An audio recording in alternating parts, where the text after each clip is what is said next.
तो हम बृहस्पति और शनि के कंजक्शन को लगातार विचार कर रहे हैं। अगर आपका मिथुन लगन का चार्ट है तो इस वीडियो में हम पंचम भाव के लिए चर्चा कर रहे हैं। पंचम भाव में आप देखेंगे अपने चार्ट में तो कुछ इस तरीके से आपको तुला राशि में गुरु और शनि का ये कंजक्शन नजर आएगा। ये कंजक्शन पंचम भाव में होने से आपके थॉट्स बहुत ज़्यादा स्थिर हो सकते हैं। आप किसी भी विषय में बहुत ज़्यादा गहराई तक या देर तक विचार कर सकते हैं। आप मेच्योरिटी काफ़ी ज़्यादा देखेंगे अपने अंदर और अपने अंदर योग्यता भी। समय के साथ साथ आपकी मैच्योरिटी और योग्यता दोनों में वृद्धि होती जाएगी। आपकी एजुकेशन भले ही शुरुआत में थोड़ी स्लो स्टार्ट हो, लेकिन आपकी हायर स्टडीज में ज़्यादा अच्छा होने के चांसेस हैं। शनि यहाँ पे उच्च के होने की वजह से शनि कुछ बाधाएं जरूर डाल सकते हैं, तो उसके लिए देखिए कि आपका शुक्र कितना मजबूत है चार्ट में। और यहाँ पे पंचम पर अन्य कौन कौन से ग्रहों का प्रभाव है, या गुरु या शनि के साथ कोई अगर अन्य ग्रह यहाँ बैठा है तो उसको भी विचार करना होगा। शनि बेसिकली यहाँ पे काफ़ी डिले कर सकते हैं, और शनि क्योंकि अष्टमेश है और नौवें घर के लॉर्ड है, तो हायर स्टडीज़ के लिए तो शनि अच्छा होगा, लेकिन आपकी शुरुआती एजुकेशन में कुछ दिक्कतें होंगी। इवन कुछ संतान को लेके डिले होगा, या संतान को लेके कुछ दिक्कतें होंगी उनके स्वास्थ्य वगैरह को लेके। यहाँ पे अब गुरु वक्री नहीं होने चाहिए। गुरु अगर वक्री हो जाएंगे तो, क्योंकि गुरु एक शुभ ग्रह है, और वक्री होने के केस में वो अपनी शुभता में कमी कर देंगे या शुभता खो देंगे। तो शुक्र का अच्छा होना बहुत जरूरी है। इसके साथ साथ गुरु क्योंकि आपके चार्ट में बहुत ही महत्वपूर्ण ग्रह हैं, जो कि सप्तमेश और आपके 10th हाउस के लॉर्ड हैं, इसलिए मैरिज के दृष्टिकोण से, करियर के दृष्टिकोण से ये कंजक्शन काफी महत्वपूर्ण हो जाता है आपके लिए। अगर ऐसा कंजक्शन है तो एक बहुत ही ज्यादा स्पेशल कंजक्शन है। ये बहुत ही कम लोगों के चार्ट में देखने को मिलता है, लेकिन जिन लोगों के भी चार्ट में ये देखने को मिलता है वो काफी ज्यादा बौद्धिक रूप से सक्षम होते हैं, काफी मेच्योर होते हैं, काफी ज्ञानी लोग होते हैं वो। इसके साथ साथ ऐसा कंजक्शन रेयर होने के साथ साथ ये इम्पैक्ट भी बहुत ही स्ट्रॉन्ग डालता है, लॉन्ग लास्टिंग ये इम्पैक्ट डालता है। ऐसा कंजक्शन होने से बेसिकली आपके जिस भाव में भी ऐसा कंजक्शन बन रहा है वो भाव को ये काफ़ी स्लो कर सकते हैं। ऐसे केस में जैसे मंगल का प्रभाव हो, सूर्य का प्रभाव हो, तो वो भी आपको विचार करना चाहिए। या फिर मंगल या सूर्य जैसा ग्रह यहाँ साथ ही बैठा हो तो उस पर भी आपको ध्यान देने की आवश्यकता है। अब आपके चार्ट में ये क्योंकि पंचम में बन रहा है, तो सबसे पहले जरूरी है आपका अच्छे से सोचना, विचार करना और उसके बाद डिसीजन लेना। ऐसा कंजक्शन पंचम भाव में आ जाए तो संतान को लेके कभी कभी बहुत ज्यादा निराशा रहेगी, संतान के साथ कभी कभी रिलेशन भी थोड़े बहुत खराब रहेंगे। लेकिन आपके लिए इंडिविजुअल रूप से तो ये अच्छा ही है। आपको हमेशा एक कैरियर ओरिएंटेड, एक गोल ओरिएंटेड पर्सन ये बनाएगा। अब आपका लग्नेश यहाँ बुध है, तो बुध भी आपका जितना अच्छा होगा चार्ट में, जितना मजबूत होगा, उतना ही अच्छा कुछ हद तक ये कंजक्शन आपके लिए काम करेगा। क्योंकि पंचम भाव है वो आपकी बुद्धि का घर है एक तरीके से, और बुध क्योंकि बुद्धि को दर्शाते हैं, इसलिए बुध का अच्छा होना भी उतना ही जरूरी है। ये जो दोनों का कंजक्शन बन गया, इस वजह से जातक बहुत ही ज्यादा बौद्धिक तौर पे सक्षम, या एक बहुत ही ज्यादा कर्म प्रधान व्यक्ति होगा, काफी मेहनती व्यक्ति होगा। इस प्रकार का जातक काफी ज्यादा तार्किक होगा, बुद्धिमान होगा, विवेकशील होगा। विवेकशील होने के साथ साथ वो समय के साथ साथ काफी ज्यादा मेच्योर होता जाएगा। इसके साथ साथ लगभग हर विषय की बहुत ज्यादा गहराई में जाने की क्षमता आप में होगी, रिसर्च करने की एबिलिटी आप में होगी, आध्यात्म की तरफ प्रोग्रेस करने की एबिलिटी भी आप में होगी।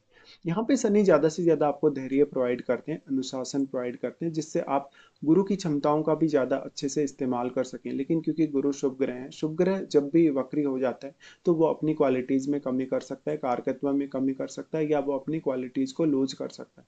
तो गुरु वक्री बिल्कुल नहीं होनी चाहिए। हाँ, अगर शनि वक्री हो तो ये ज्यादा बेहतर रहेगा। इसके साथ साथ आपका पंचमेश शुक्र कितना मजबूत है चार्ट में वो देखना भी काफी जरूरी है। इस हिसाब से देखा जाए तो ये अत्यंत तार्किक और बहुत ही गंभीर कंजक्शन है, जहाँ पर व्यक्ति काफी ज्यादा ज्ञानी बन सकता है, बहुत बुद्धिमान बन सकता है। जरूरी नहीं कि वो अपनी पूरी पूरी बुद्धिमत्ता लोगों के सामने लाएगा। ऐसा जब तक दूसरों को ज्ञान अच्छा दे सकता है, दूसरों को कुछ सिखा सकता है या मोटिवेशन दे सकता है। मुख्य तौर पे आप सतही ज्ञान की बजाय आप बहुत ज्यादा गहराई में उतरने की कोशिश करेंगे, चाहे विषय कोई भी हो।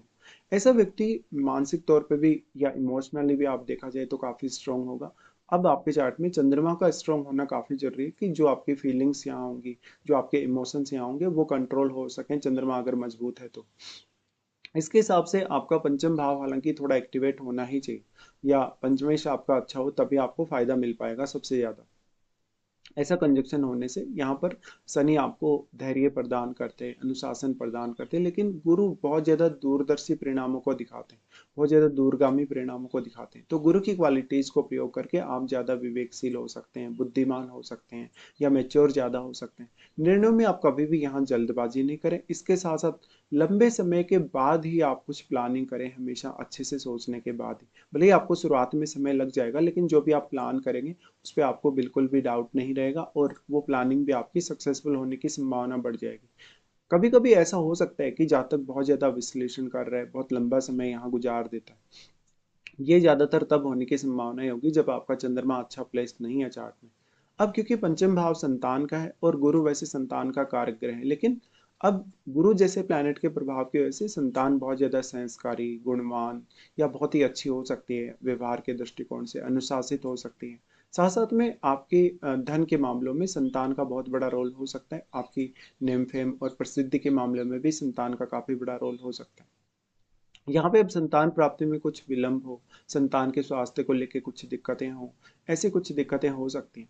मिथुन लगन होने के कारण यहाँ बृहस्पति सप्तमेश है और पंचम भाव में आ जाते हैं, तो जीवन साथी आपका काफी बौद्धिक तौर पे सक्षम और बहुत ही मेच्योर हो सकता है। साथ ही साथ आपके जीवन साथी में कलात्मकता बहुत अच्छी हो सकती है क्योंकि शुक्र के घर में आ रहे हैं। आपका जीवन साथी यहाँ पर कोई अच्छा समझदार व्यक्ति, बौद्धिक तौर पे बहुत ज्यादा सक्षम, कोई सलाहकार या एक वर्किंग व्यक्ति हो सकता है, विलक्षण बुद्धिमत्ता वाला एक उच्च पद पे काम करने वाला व्यक्ति हो सकता है।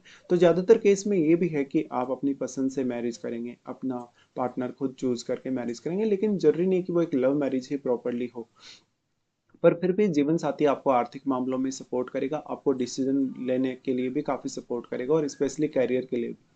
ऐसा कंजक्शन है तो शुरुआत में कुछ आपके जीवन में उतना ज्यादा कहीं ना कहीं एक एक्साइटमेंट नहीं देखने को मिलता। कभी कभी बहुत ज्यादा रिश्तों में ठंडापन आ जाता है, तटस्थता जैसी स्थिति आ जाती है, निरस्ता जैसी स्थिति आ जाती है। इस प्रकार का कंजक्शन पंचम भाव को बहुत ही स्लो कर सकता है, तो शुरुआत में आपको अपनी बौद्धिक क्षमता, अपने ज्ञान का ज्यादा बेहतर इस्तेमाल करना पड़ेगा।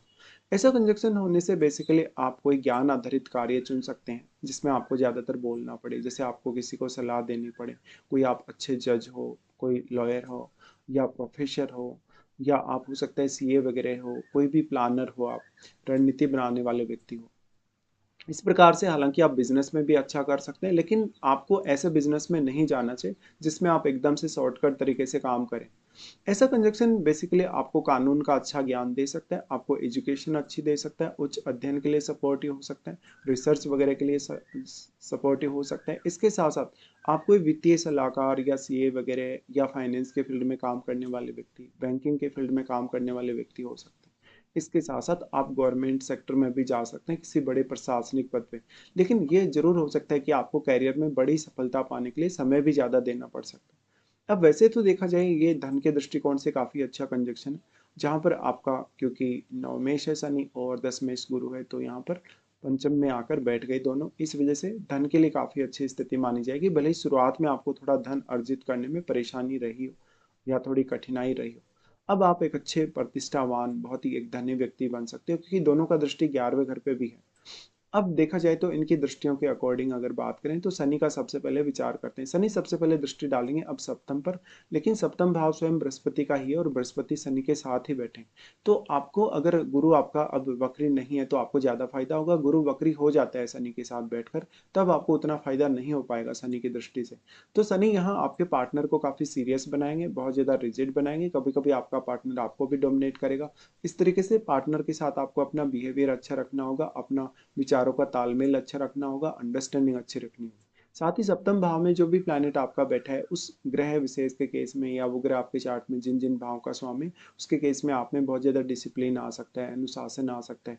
ये आपको पब्लिकली भी कनेक्ट करेगा शनि। यहाँ पर आप दूसरों के लिए बहुत सपोर्टिव होंगे, दूसरों को अच्छी एडवाइस देंगे, उनको मोटिवेट करेंगे या उनको कोई ना कोई ज्ञान की बात आप बताएंगे। ऐसे में आप आध्यात्म की तरफ भी काफी प्रोग्रेस कर सकते हैं। अब मान लो आपके सप्तम में कोई अदर प्लैनेट नहीं है, तो मैरिज होने के बाद में आपका पार्टनर भी आध्यात्म में काफी उन्नति कर सकता है आपके साथ साथ। तो आपका पार्टनर एक नई दिशा आपके जीवन को दे सकता है, आपके करियर को भी वो काफी आगे लेकर जा सकता है। अब सप्तम में बैठा प्लैनेट आपके दृष्टिकोण से काफी महत्वपूर्ण है इंडिविजुअल लाइफ के लिए, मैरिड लाइफ के लिए। तो सप्तम में मान लो अगर कोई शुभ ग्रह होगा तो ज्यादा बेहतर रहेगा। शनि अब ये दृष्टि जो डाल रहे हैं, अगर वो वक्री होकर ऐसी दृष्टि डालेंगे तो ये और भी ज्यादा बेहतर है आपके बिजनेस के लिए, पार्टनरशिप वगैरह के लिए और जीवन साथी के साथ व्यवहार के लिए। फिर इनका दृष्टि आ जाता है यहाँ पर आपके 11वें घर पे। वैसे 11वां घर शनि का नीच का घर है, लेकिन शनि क्योंकि स्वयं उच्च के स्थिति में बैठे हैं, तो शुक्र अगर अच्छा हो तो शनि यहाँ आपको कोई भी रुकावट नहीं डालेंगे, बाधा नहीं डालेंगे, परेशान आपको नहीं करेंगे। हालांकि कुछ कुछ शुरुआत में आपको दिक्कतें होंगी अर्निंग्स को लेके, हो सकता है आपकी अर्निंग थोड़ी डिले से स्टार्ट हुई हो लाइफ में। ऐसे केस में बहुत सारी अपेक्षाएं, बहुत सारी इच्छाएं पूरी करने के लिए आपको स्वयं से एफर्ट ज़्यादा करना पड़ेगा। उसके बाद अगर देखा जाए तो यहाँ पर जो शनि का दृष्टि है वो आ जाता है आपके सेकंड हाउस पे, जहाँ पर चंद्रमा का घर। शनि यहाँ आपको ज़्यादा से ज़्यादा स्टेबिलिटी देने वाले हैं, धन संपत्ति के मामलों में काफ़ी अच्छी स्थिति देने वाले हैं। तो आपको स्पेकुलेटिव कभी नहीं होना चाहिए इस प्रकार का कंजक्शन बने तो। वैसे चंद्रमा अगर काफ़ी अच्छा प्लेस्ड हो तो शनि आपको धीरे धीरे काफ़ी धनवान बना सकते हैं, फैमिली के साथ रिलेशंस काफ़ी स्थिर दे सकते हैं, अच्छे दे सकते हैं। लेकिन यहाँ सेकंड हाउस में बैठे हुए ग्रह का रोल बहुत बढ़ जाएगा, क्योंकि सेकंड हाउस में बैठा हुआ ग्रह शनि के ही घर को यहाँ प्रभावित भी करेगा। या मान लो आपके अष्टम में कोई भी प्लैनेट बैठा है तो वो भी निश्चित तौर पे आपके सेकंड हाउस को प्रभावित करेगा। इस दृष्टिकोण से आपके सेकंड हाउस में बैठा हुआ ग्रह बहुत ही महत्वपूर्ण है। तो शनि अब आपकी वाणी को काफ़ी प्रभावशाली बना सकते हैं, आपको फैमिली के लिए काफ़ी जिम्मेदार बना सकते हैं, आपकी रेस्पॉन्सिबिलिटीज़ को वो बढ़ा सकते हैं। गुरु के दृष्टिकोण से देखा जाए तो गुरु क्योंकि 7वें घर और 10वें घर दोनों के ही स्वामी, इसलिए जीवन साथी का रोल आपके जीवन में काफ़ी अहम हो जाता है। गुरु सबसे पहले दृष्टि डालेंगे 9वें घर पे, जहाँ पर ये अब शनि का ही घर है। तो गुरु यहाँ आपको सबसे ज़्यादा बेहतर परिणाम देंगे अगर वो वक्री नहीं है।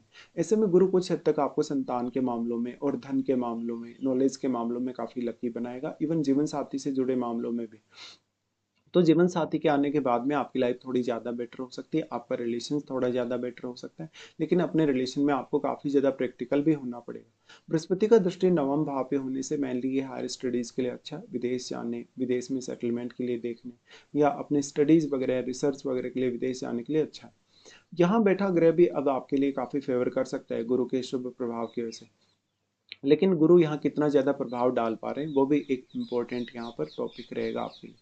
गुरु और शनि दोनों का ही प्रभाव सम्मिलित रूप से पड़ रहा है आपके 11वें घर पे, तो ये 11वें घर को काफी बैलेंस में लाएंगे। 11वें घर से रिलेटेड आपको रिजल्ट्स पाने के लिए स्वयं ज्यादा एफर्ट करना पड़ेगा और काफी ईमानदारी से सामने आना होगा। भले ही आपका नेटवर्क कितना ही ज्यादा विशाल है, लेकिन बहुत कम लोगों के साथ आप बातचीत करना पसंद करेंगे। आपको जानने वाले लोग हो सकता है बहुत ज्यादा हों, आपकी बुद्धिमत्ता की वजह से, आपके विवेक की वजह से, आपकी मेच्योरिटी की वजह से काफ़ी लोग आपसे बात करना चाहेंगे, आपसे जुड़ना चाहेंगे। लेकिन आप थोड़े इंट्रोवर्ट टाइप के होंगे तो बहुत लोगों से आप कनेक्ट होना पसंद भी नहीं करेंगे। फिर अगर देखा जाए तो यहाँ पर क्योंकि जो गुरु का दृष्टि है वो लगन पे आ जाता है, लगन पे गुरु का दृष्टि बहुत ही ज़्यादा आपको शालीन बनाएगा, बुद्धिमान बनाएगा, विवेकशील और मेच्योर बनाएगा। लेकिन बुध की भूमिका काफ़ी अहम है, क्योंकि बुध आपका लग्नेश है और लगन में बैठे हुए प्लैनेट की भूमिका भी काफ़ी अहम है। तो लगन में बैठा प्लैनेट क्योंकि डायरेक्टली आपके सप्तम भाव पे तो अपनी दृष्टि डालेगा ही, जो कि गुरु का ही घर है, इसलिए लगन में बैठे हुए प्लैनेट को विचार अवश्य करिए। नॉर्मली बोला जा सकता है कि गुरु और शनि इस प्रकार से पंचम में आ जाते हैं तो आपकी लाइफ को बहुत ज़्यादा बैलेंस प्रोवाइड करते हैं, आपकी थिंकिंग को अच्छा बैलेंस प्रोवाइड करते हैं, आपके थॉट्स को काफ़ी स्ट्रॉन्ग बनाते हैं, मेच्योर बनाते हैं। इसके साथ साथ समय के साथ साथ आपको बहुत ज़्यादा परिवर्तन नहीं देते, आपके जीवन को ज़्यादा स्थायित्व देते हैं। लेकिन थॉट्स में आपके काफ़ी ज़्यादा स्थायित्व रहने से आपके विचारों में भी स्थिरता बनी रहेगी।